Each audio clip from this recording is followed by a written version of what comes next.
সব জায়গায় গেছি, নারী ভোটাররা বলছেন রান্নার চুলায় গ্যাস নাই। আমরা বলেছি বাঞ্ছারামপুরের প্রত্যেকটি ইউনিয়ন থেকে এলপিজি গ্যাস সিলিন্ডার সরবরাহ ব্যবস্থা নিশ্চিত করা হবে।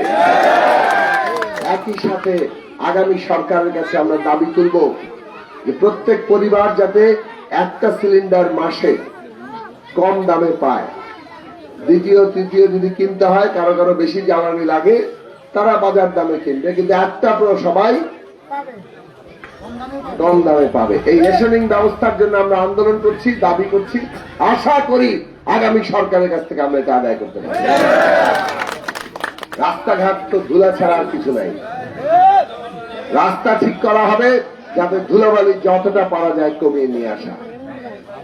আমাদের অনেক ইউনিয়নে, অনেক ওয়ার্ডে প্রাইমারি স্কুল দূরে দূরে, আমাদের বাচ্চা স্কুলে ঠিক মতো যেতে পারছে না। এইটা আমরা এখানে ব্যারিস্টার নাসের খান অপু এসছেন, আমরা তাকে স্বাগত জানাই। স্কুলে যেতে পারে না বাচ্চারা, আর সমস্ত বাঞ্ছারামপুরের বাচ্চাদের, শিশুদের একটাই দাবি, তারা খেলার মাঠ চায়। আমরা পরিষ্কার করে বলি, মাতলা বিজয়ী হলে প্রত্যেক গ্রামে যাতে একটা খেলার মাঠ থাকে, আমরা সেই বিষয়ের জন্য জোরদার চেষ্টা চালাবো।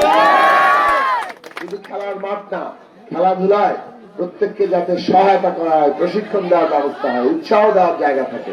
কারণ আমাদের এখানে বহু প্রতিভা লুকে আছে। আমরা ইতিমধ্যে ক্রিকেটে বিশ্ব পর্যায়ে খেলি, আমরা নারী ফুটবলে অনেক এগিয়ে গেছি। তাহলে আমরা যদি খেলাধুলায় আরো বেশি পৃষ্ঠপোষকতা দেই, আমাদের মধ্যে কত প্রতিভা আছে। পদ্মা সেতু, মেট্রো রেল এবং এলিভেটেড এক্সপ্রেসওয়ে নির্মাণের গর্বিত অংশীদার বসুন্ধরা সিমেন্ট। আর এইগুলোর বাইরেও এই শিশুদের জন্য মানসম্পন্ন লেখাপড়া। আগামী 10-15 বছরের মধ্যে পৃথিবী কি রকম প্রযুক্তি নির্ভর হয়ে যাবে। এখনই তো যারা মোবাইল ব্যবহার করেন দেখেন এআই সবকিছু নিয়ন্ত্রণ করেন। তো সেইভাবে পৃথিবী যে জায়গায় যাবে, আমাদের শিশুরা কি সেই মানসম্পন্ন শিক্ষা পাবে যাতে করে তারা প্রতিযোগিতা করতে পারে পৃথিবীর সাথে? সেই রকম মানসম্পন্ন শিক্ষার আমাদের ব্যবস্থা করতে হবে যাতে তারা মানবিক এবং দক্ষ মানুষ হয়ে উঠে। আমাদের তরুণরা, তারা যারা নতুন করে আমাদের এই বাংলাদেশ গড়ে তোলার সুযোগ দিয়েছে, তাদেরকে দেশটা গঠন করার, দেশটা পুনর্গঠন করার কাজে তাদেরকে যুক্ত করতে হবে। এবং সেইটা করতে গেলে তাদের জন্য কর্মসংস্থান, তারা যাতে নিজেরা উদ্যোক্তা হয়ে উঠতে পারে, প্রযুক্তি বিষয়ে তাদের প্রশিক্ষণ, সহায়তা ইত্যাদি ব্যাপক কার্যক্রম আমরা হাতে নিব। এবং তরুণরা যাতে রাজনীতিতে, সমাজ গঠনে ভূমিকা নিতে পারে, তার নানান রকম ব্যবস্থা আমাদের নিতে হবে। মেঘনার ব্রিজ থেকে শুরু করে বাঞ্ছারামপুরের চেহারা আমরা বদলে দিব। ব্যবসা বাণিজ্য, শিল্প, কলকারখানা, কৃষিতে বিনিয়োগ, আমাদের প্রবাসীরা যাতে বাঞ্ছারামপুরে বিনিয়োগ করতে পারে সেই ব্যবস্থা আমরা করব। কৃষক শ্রমিক খেতে খাওয়া মানুষ, কৃষক শ্রমিক খেতে খাওয়া মানুষ, আরে ভাই আসতে,